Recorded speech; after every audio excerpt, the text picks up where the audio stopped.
নমস্কার, আমি বাঙালি রান্নাবান্না থেকে বলছি। আজকের ওল চিংড়ি করা দেখাবো।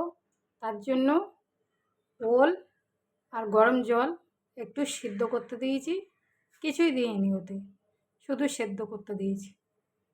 তারপরে দেখাচ্ছি। ওলটা একটু সিদ্ধ হয়ে এসছে, ওর মধ্যে আলুগুলো দিয়ে দেবো।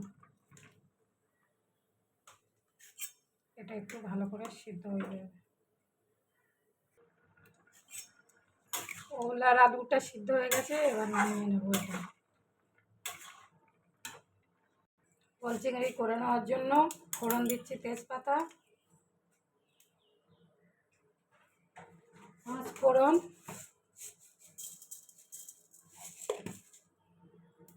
তেল দিয়ে দিলাম, পেঁয়াজ দিয়ে দেবো,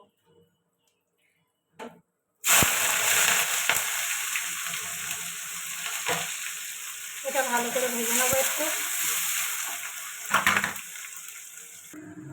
পেঁয়াজটা ভাজা হয়ে গেছে, এর মধ্যে দিয়ে দেবো চিংড়ি।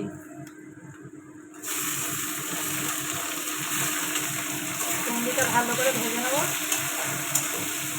এর মধ্যে একটু হলুদ আর লবণ দিয়ে এটা ভালো করে ভেজে নেব। চিংড়িটা ভাজা হয়ে গেছে, এবার ওল আর আলু সিদ্ধ করে রেখেছিলাম সেটা দিয়ে দেবো। এটা ভালো করে কষাতে থাকবে। এতে এবার হলুদ, লঙ্কার গুঁড়ো,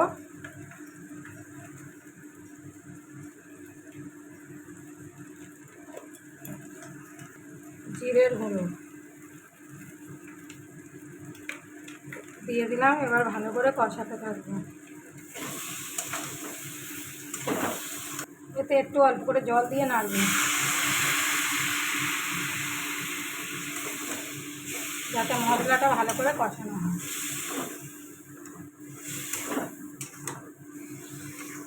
কষানো হয়ে গেছে, এবার জল দিয়ে দেবো। পরিমাণ মতো জল দিয়ে দিলাম। এবার এটা হতে থাকবে। লবণটা দেওয়া হয় না, লবণটা দিয়ে দিলাম।